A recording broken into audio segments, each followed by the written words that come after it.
Olá, meus irmãos, eu vos saúdo com a paz do Senhor.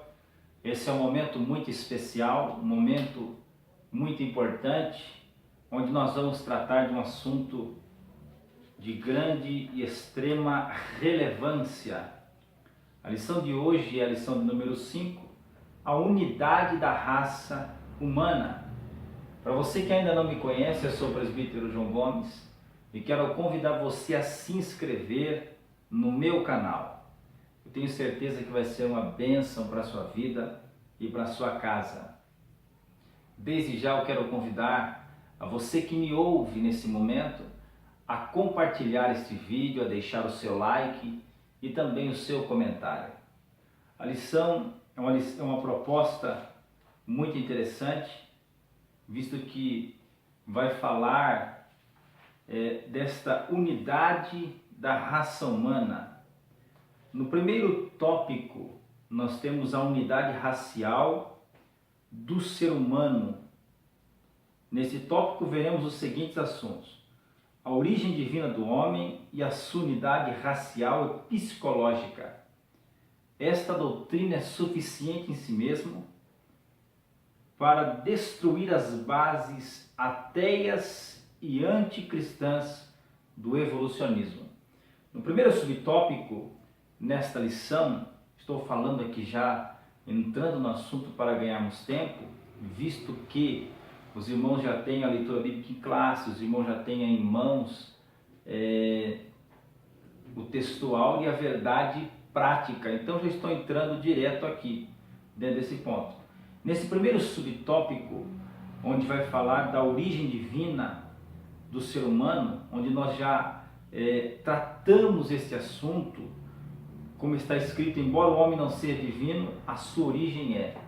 Nós explicamos aqui já algumas vezes que o homem foi feito, tá, de uma estrutura de pó, né? Pó. Deus soprou sobre suas narinas, aqui é o primeiro elemento, segundo elemento, e no terceiro elemento, Deus sopra sobre as suas narinas o fôlego de vida, e o homem se torna alma vivente. Ou seja, o homem não é produto do evolucionismo. Nós cremos, baseado nas Escrituras, que o próprio Deus fez o homem com suas próprias mãos. Então, dentro desse ponto aqui, de Gênesis capítulo 2, porque isso aqui está em Gênesis capítulo 2, versículo de número 7. Deus faz o homem e dá ao homem domínio, tá? Dá ao homem domínio sobre os peixes do mar, sobre as aves do céu e sobre todo ser que se move ou que se movia sobre a face da terra. Então, dentro desse ponto, nós entendemos que o homem tem sua origem divina. Por quê? Porque foi Deus quem o fez. Dizer que o homem tem origem divina não significa que o homem é divino. Então aqui o sentido desta palavra é que Deus criou o homem. Então este é o sentido desta palavra. No segundo tópico, subtópico, nós temos a unidade racial do ser humano. Isso é um ponto importante, tá? Que vai de encontro contra as mitologias pagãs, como estou vendo aqui na revista.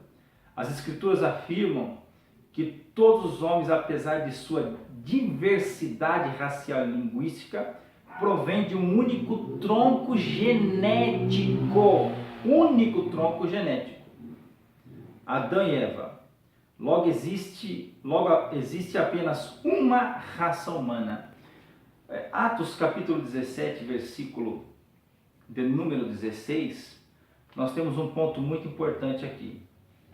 Vou abrir aqui, Atos capítulo 17, versículo de número 26. Olha o detalhe.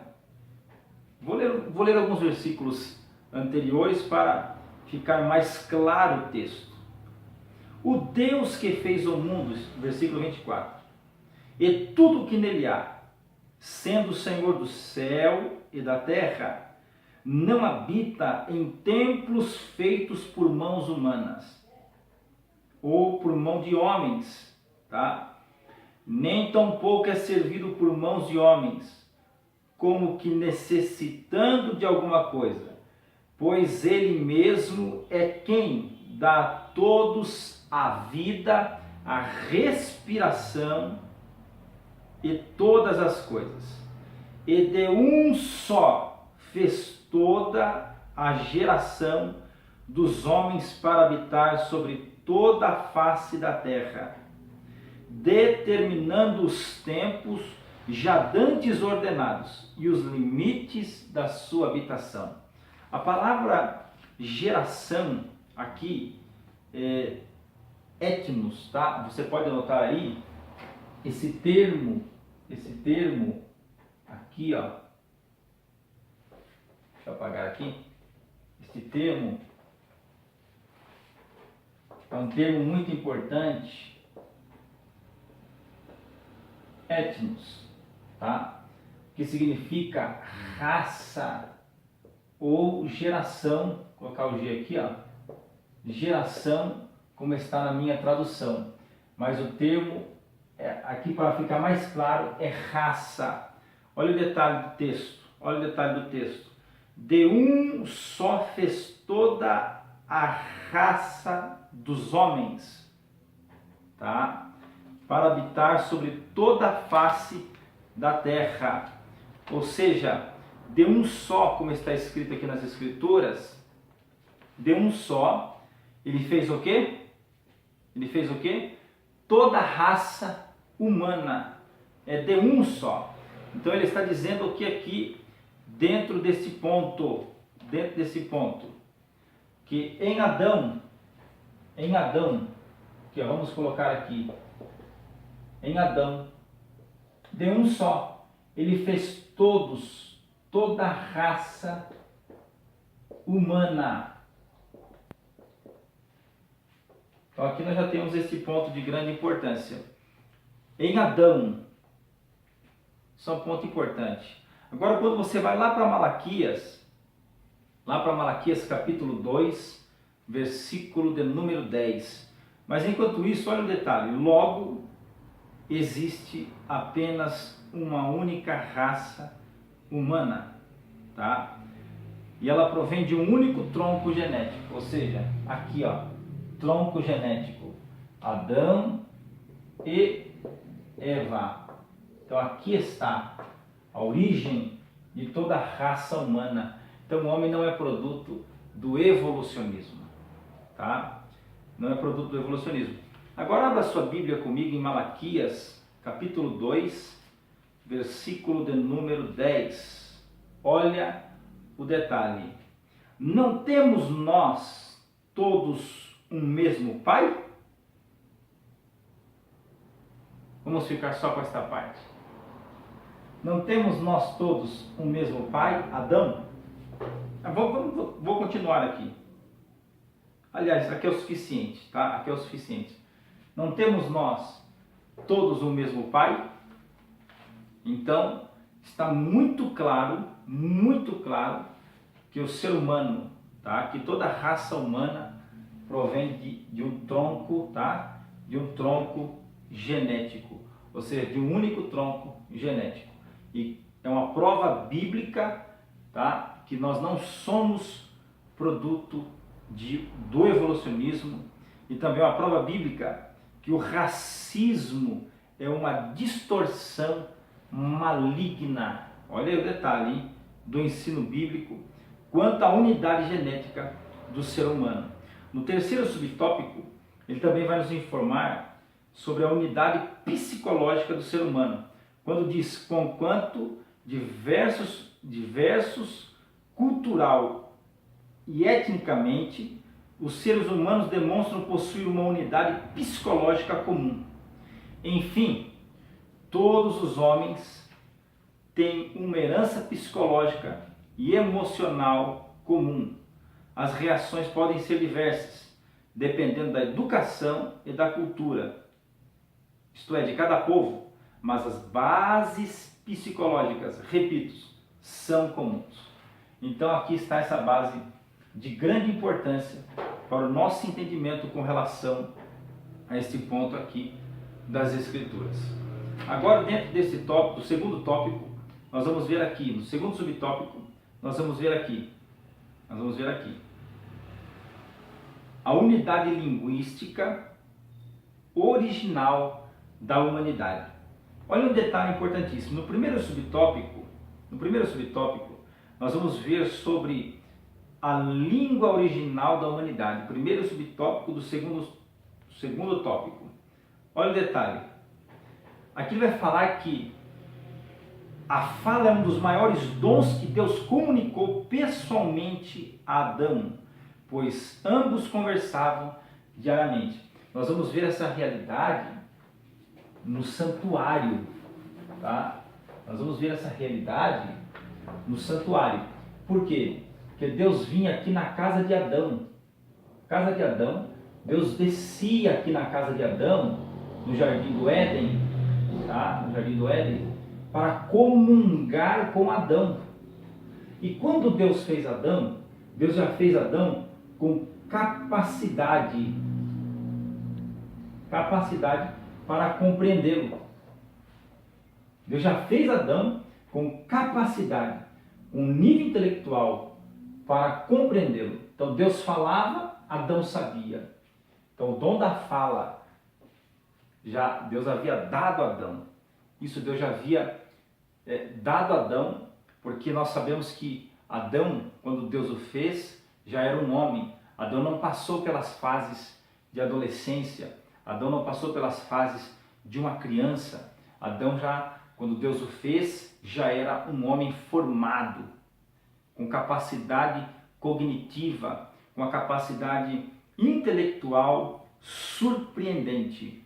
Então, o homem, tá? O primeiro Adão dominava muito bem a arte de falar. O primeiro Adão dominava muito bem a arte de falar. Isto é de forma admirável. Até mesmo o autor cita aqui no texto, Gênesis capítulo de número 2, versículo de número 23, onde nós podemos ver este ponto, a qual o autor da revista cita. Abra sua Bíblia comigo e leia agora, anote, leia esse texto.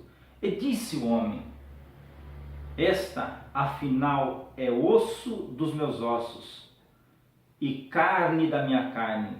Chamar-se-á varoa, porquanto do varão foi tomado. Então, olha o detalhe desse ponto que o autor da revista coloca. Então, o homem dominava muito bem a arte de falar. O homem dominava muito bem esse princípio. Agora, vejamos algo muito importante, tá? Vejamos algo muito importante. A língua falada por Adão e seus descendentes imediatos até Noé não era o hebraico, tá? Nós não conhecemos o idioma que Adão, o pai da raça humana, falava. Até mesmo porque o hebraico veio surgir posteriormente, muito tempo depois, tá? Mesmo porque o idioma falado pelos israelitas só viria a formar-se em termos definitivos bem mais tarde. Nós vamos ver que havia também, com relação à linguagem humana, que está no segundo subtópico do segundo tópico, com relação à confusão linguística em Babel, e no terceiro subtópico, indícios da linguagem primitiva, nós vamos ver algo aqui muito importante, tá? Então, o homem dominava bem a arte de falar. A linguagem era uma só. A linguagem era uma só. Não havia várias etnias. Não havia o inglês, não havia o espanhol, não havia outros idiomas. Era um só idioma. Era uma só língua. Então, não havia dificuldade para as pessoas compreenderem as outras. Porém, olha o detalhe. Porém, nos dias de Babel, nos dias de Babel, após o dilúvio, nós vamos ver aqui algo muito terrível, porque os homens se concentraram, como está escrito aqui, os filhos de Noé concentraram-se em Sinear, e ali intentaram criar um estado secular e ateu para contrariar frontalmente os mandamentos divinos quanto ao povoamento da terra. Nesse período aqui, nos dias de Nimrod, onde nós vemos aqui o ecumenismo, né? O ecumenismo já em evidência nesses dias, nós vamos ver que eles estavam tão unidos, eles estavam com o propósito de não povoar a terra e com o propósito de tocar o céu. E Deus, nesses dias, percebendo o propósito deles e que eles estavam tão unidos que nada podia impedi-los, o texto vai nos informar que Deus então desce e confunde a linguagem dos homens naqueles dias. Por quê? Porque Deus sabia que, estando eles unidos, eles podiam fazer o que eles queriam. Então, o que Deus fez? Deus confunde a linguagem desses homens. Eles estavam tão unidos, eles estavam tão engajados em um propósito, que Deus precisou intervir, porque eles violaram o mandamento. A ordem de Deus, já desde o princípio, quando formou Adão, era que povoassem a terra. E eles estavam indo na contramão daquilo que o Criador havia desejado e ordenado que o homem fizesse. Então, é aqui, tá? É aqui, nesse período, nos dias de Babel, como não é um assunto de hoje, vai ser tratado lá em outra lição lá na frente. É aqui que surge, tá, todos os outros idiomas existentes. Porque olha o detalhe que diz aqui: como todos falavam uma única língua, lograram avançar em seus projetos, provocando uma enérgica intervenção divina, que é onde Deus desce e confunde o idioma deles. Então, se um pedisse tijolo, entendia massa. Se outro pedisse massa, entendia pedra. Estou dando um exemplo bem chulo. Se outro pedisse um exemplo, tá? Uma lata, ele trazia uma pá. Então, começou a haver problemas. Um não compreendia mais o outro. Então, houve aí a origem das línguas e dialetos existentes hoje no mundo. E no terceiro subtópico, ele vai nos informar indícios da linguagem primitiva. Então não é possível saber, tá? Não é possível constatar que idioma eles falavam nos dias de Adão e dali por diante.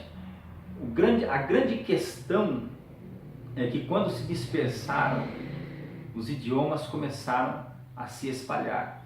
E hoje nós temos variedade de idiomas no mundo, tá? Olha o que ele diz aqui: apesar dos muitos idiomas existentes atualmente no mundo, é possível constatar através de um estudo histórico e comparativo que todos eles provieram de um tronco linguístico comum. Então, mais uma vez ele está dizendo que todos eles vieram de um tronco linguístico comum. Todos. Isso é um fato. Não tem como negar isso aí, tá? Não tem como negar isso aí. Olha o detalhe: mesmo entre os idiomas mais afastados entre si, como o português e o chinês, é possível encontrar um elo, às vezes frágil, que os liga à Torre de Babel. Então isso é um ponto que vai ser tratado em outra aula ou em outra lição, como já está previsto aqui na própria lição. Então todos saem daqui, ó, tá? Desse idioma, do idioma que Adão falava, todos saem dali, tá bom? No terceiro tópico nós vamos ver aqui: em Cristo todos somos um. No primeiro subtópico, tá? Nós vamos ver aqui o pecado universal de Adão.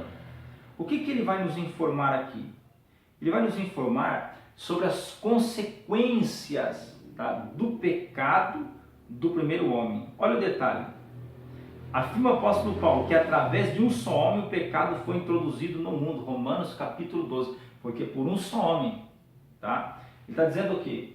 Que por um só homem, porque Adão era o cabeça federal, todos nós estávamos juridicamente, judicialmente ligados em Adão, isto é, seminalmente, tá? Então, por um só homem, tá? Por um só homem, o pecado foi introduzido no mundo. E conquanto o pecado de Adão fosse particular, suas consequências foram universais. Por quê? Porque Adão era o representante da raça humana, era o cabeça, era ele quem tinha a procuração divina, tá? Sobre todos os seres humanos. Então olha o detalhe, todos estavam intimamente ligados seminalmente a Adão. Todos saem de um só tronco genético, lembrando disso. Então todos, quando Adão cai, todos caem em Adão e passam a ter uma natureza decaída, tá? É por isso que nós entendemos, porque todos pecaram e destituídos estão da glória de Deus. Romanos, capítulo 3, versículo 23.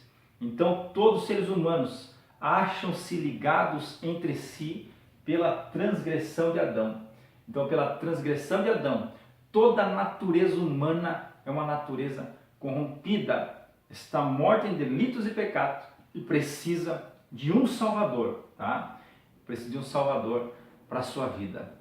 E isso é um ponto de grande importância que também vai ser tratado na lição de número 7, na queda do homem ou na queda do ser humano. E aqui também vai falar das consequências, no segundo subtópico do terceiro tópico, universais do pecado de Adão.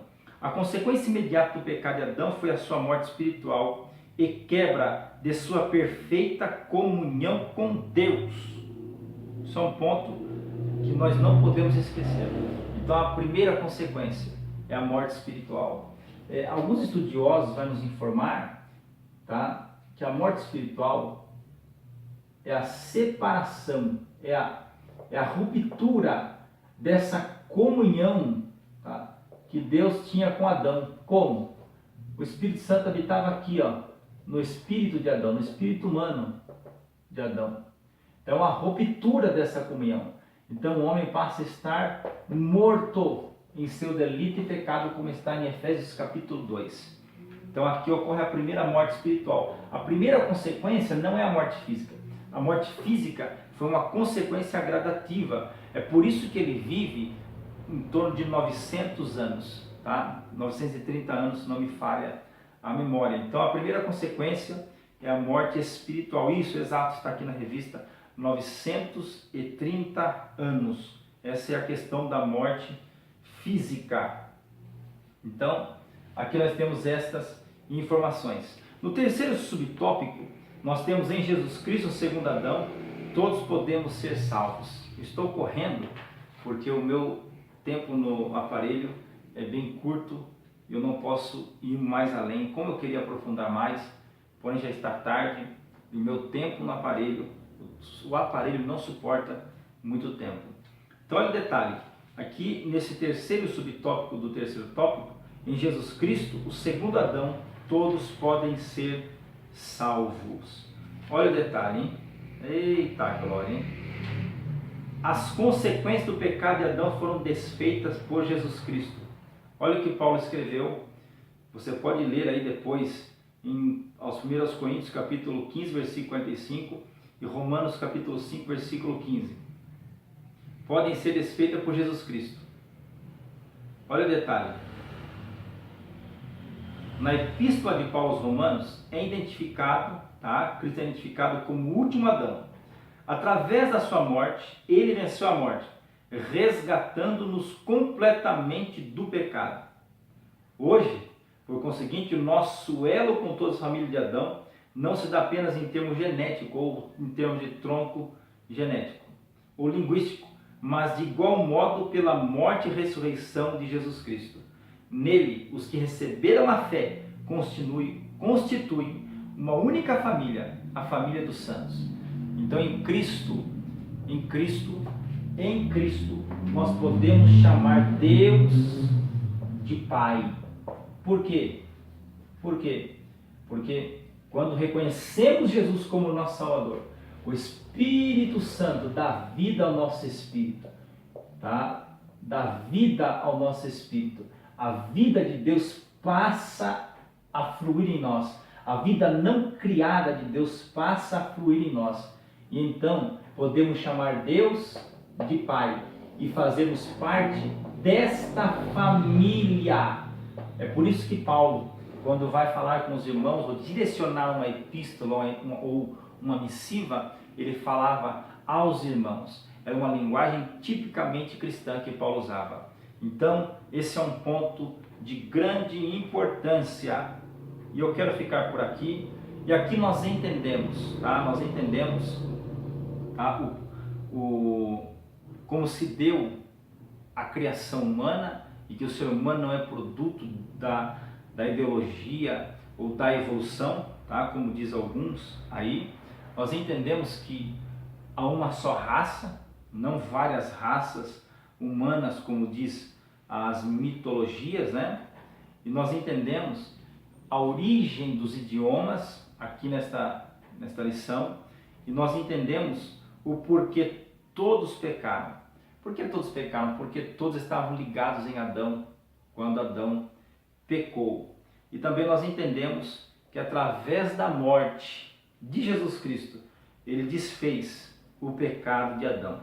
Então isso através da morte, resgatando-nos completamente. Então todos que se achegam a Cristo pela fé é resgatado. Deus te abençoe. Compartilhe o nosso canal. Deixe seu comentário. Eu tenho certeza que vai ser uma bênção para a vida daqueles que estão nos acompanhando. Deus te abençoe. Até a próxima.